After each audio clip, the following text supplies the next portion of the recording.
I woke to the sound of a heartbeat that wasn't mine. The rhythmic pulse echoed through the room, slow and steady, accompanied by the faint hum of alien machinery. The air tasted metallic and sterile, like antiseptic mixed with ozone. I tried to move, but my limbs felt heavy, unresponsive, as if gravity itself had doubled. Then I felt it. A hand. Not human. Smooth, cool, and delicate, with long fingers that wrapped gently around mine. I turned my head and saw her. She was tall, slender, her skin a pale shade of violet that shimmered under the hospital lights. Large luminous eyes stared back at me with curiosity and warmth. Fine translucent ridges ran along her temples, and a soft glow pulsed beneath her skin in time with her heartbeat. She smiled, an expression that, somehow, felt deeply familiar. "You're awake," she said softly, her voice melodic, almost musical. "You never let go of my hand." I frowned. What are you talking about?" She giggled, a sound like wind chimes in a breeze. "You held it through the whole coma, even when the surgeons said it was only reflex." I looked down. My hand was wrapped around hers. My grip was tight. I let go instantly. "Where am I?" I asked. "Medical wing of the Coalition cruiser Etherix," she replied. "I am Nurse Alira. You are Lieutenant Marcus Hale, Terran Expeditionary Force." Memory flooded back in fragments. The battle. The boarding action. The explosion that ripped through the corridor. And then darkness. "How long was I out?" I asked. 37 cycles, she said. "Approximately 3 of your Earth months." 3 months. I stared at her, trying to understand why a coalition ship would keep a human soldier alive this long. Humans were new to the galaxy, feared, misunderstood, and often considered reckless Deathworlders. "Why did you stay?" I asked. She tilted her head. "Because you asked me to." I laughed weakly. "I don't remember that." "You were unconscious," she said.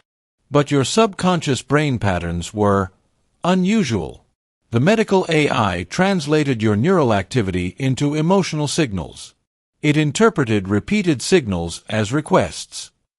She leaned closer, her glow brightening. "You kept asking me to stay." The human patient. The Coalition had dozens of species, but humans were rare.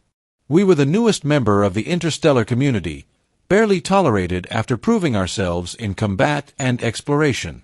Our biology fascinated xenobiologists. Our psychology unsettled them. I had been part of the first mixed-species expeditionary unit, a human soldier embedded in a Coalition task force. And I had nearly died saving them.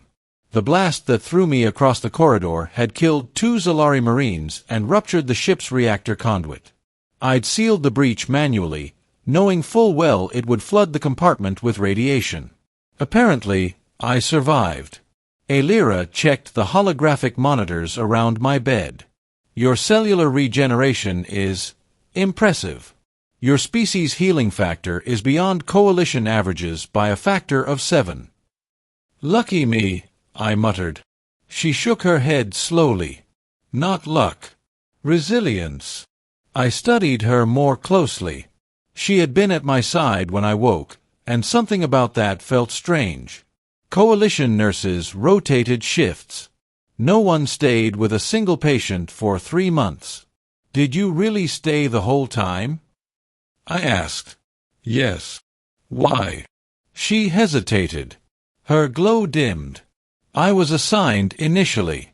But after your condition stabilized, I volunteered to remain." "Volunteer?" I repeated. She looked away. "I found you fascinating." The whispered secret. Days passed. My strength returned quickly, too quickly, according to the doctors. Human physiology was a constant anomaly in Coalition medical science. Alira stayed with me constantly. She brought nutrient gel packs, explained alien equipment, and even helped me relearn how to walk in the ship's variable gravity. We talked often. About Earth. About her homeworld, Lyris Prime. About how humans were viewed across the Coalition. They fear you, she admitted one day as we watched the stars drift past the viewport. Because we're good at war. Yes. And because you survive where others would perish. Deathworld gravity. Predators. Disease. Chaos. She paused, then added quietly, but they do not understand your gentleness. I laughed. Gentleness. You held my hand, she said again. That's still weird. Her glow pulsed brighter. Your subconscious did it. You gripped tightly whenever your neural activity spiked. The AI logs showed increased emotional resonance when I was present. Meaning you preferred me nearby. I didn't know what to say to that. One night, if you could call it night aboard a starship, she sat beside my bed while I reviewed my medical logs. The Coalition allowed patients to access their own data. I found something strange. Why is there a neural interface line in my records? I asked. Her fingers tightened on her datapad. That is standard for coma patients, she said. Not like this, I said, scrolling. This wasn't just monitoring. It's a two-way neural resonance system. It maps emotional and cognitive signals. She was silent. Aelira. She met my eyes. I linked with you, she whispered. I froze. You what? My species uses empathic neural resonance in neonatal care. It allows us to stabilize patients through emotional synchronization. It is rarely used on other species. Coalition Ethics Board prohibits cross-species long-term linkage. Then why? Because you were dying, she said softly. Your neural activity was collapsing. The AI predicted cognitive death within 10 hours. I acted without authorization. I stared at her. You linked your mind to mine. Only emotionally. Not thoughts. Feelings, instincts. A bridge. My chest tightened. And what happened? She hesitated, then whispered, You held my hand. The human connection. I demanded the logs. The ship's AI reluctantly provided anonymized neural resonance data. 3 months of overlapping emotional patterns. Fear, pain, memories, and something else. Hope. The AI translated neural resonance patterns into approximated human concepts. Subject Aelira displayed sustained protective emotional response. Subject Hale displayed repeated attachment signals. Probability of cross-species emotional bonding, 92.7%. I felt my face heat. You bonded with me? I asked. She nodded slowly. My species bonds rarely. We evolved as solitary caregivers, genetically predisposed to nurture. But emotional resonance can create permanent imprinting. Like imprinting on me? Yes.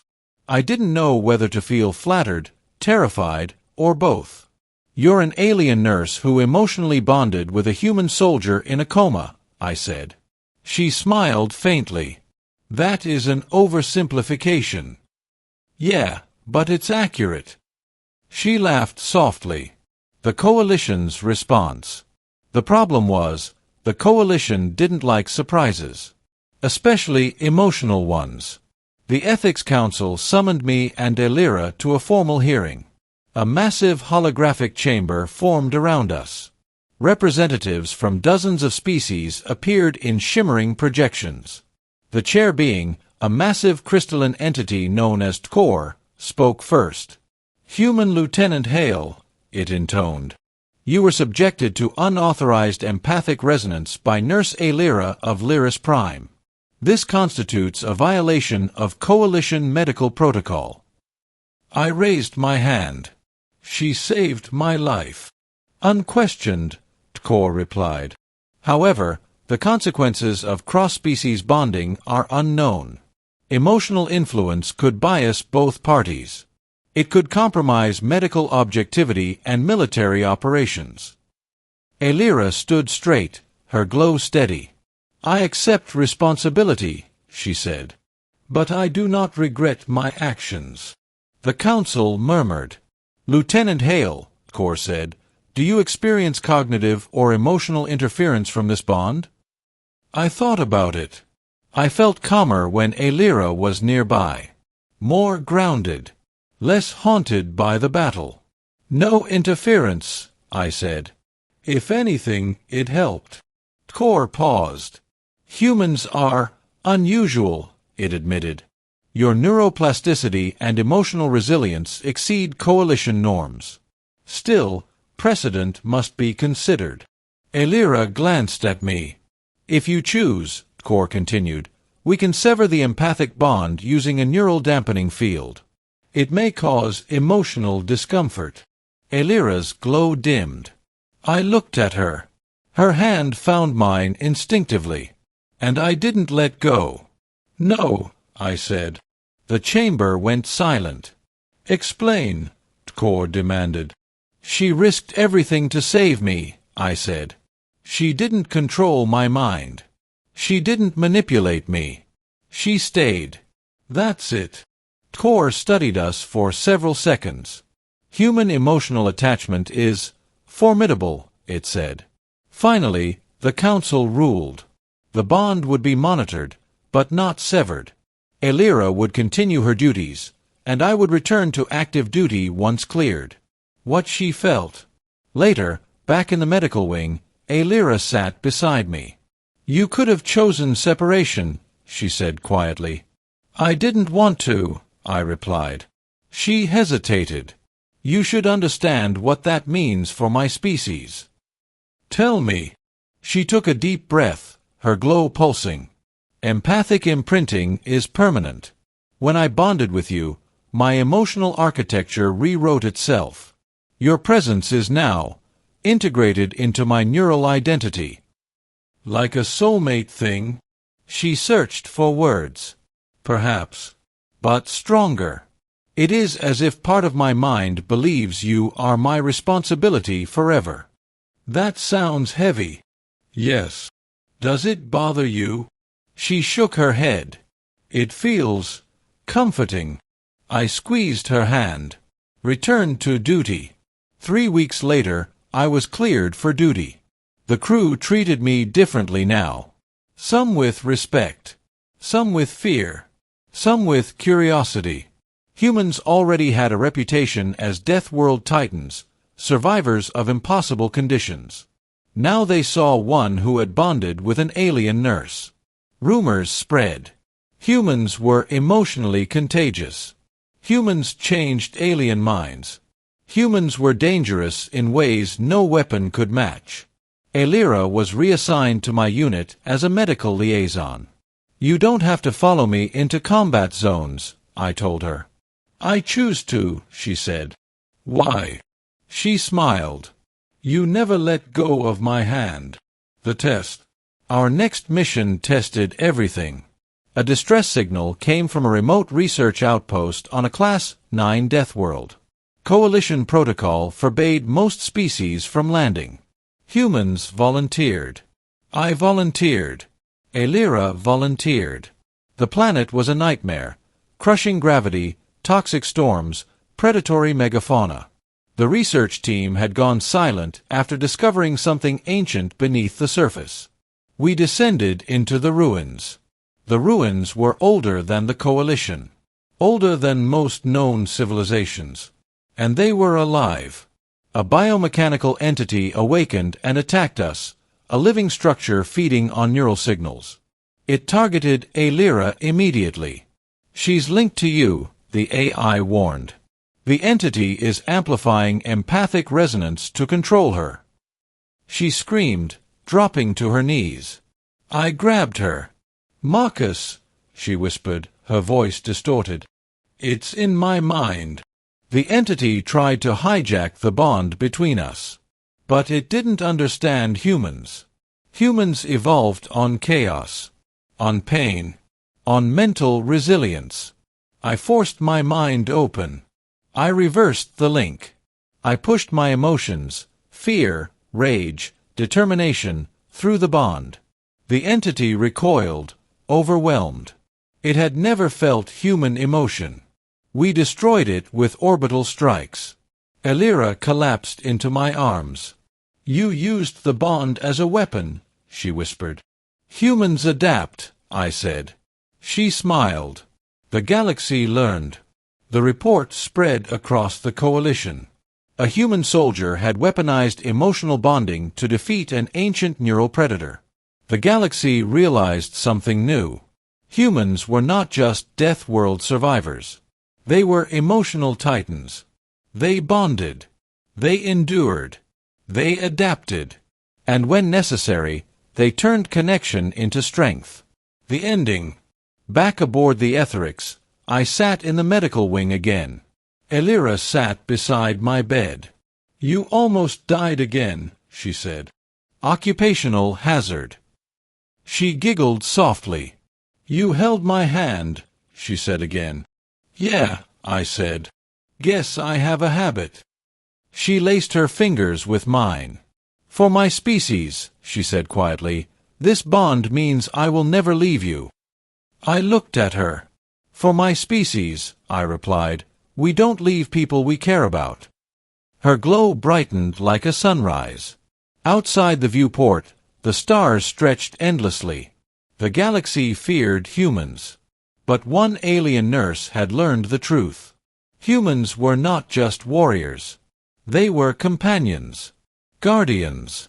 And when they held your hand, they never let go.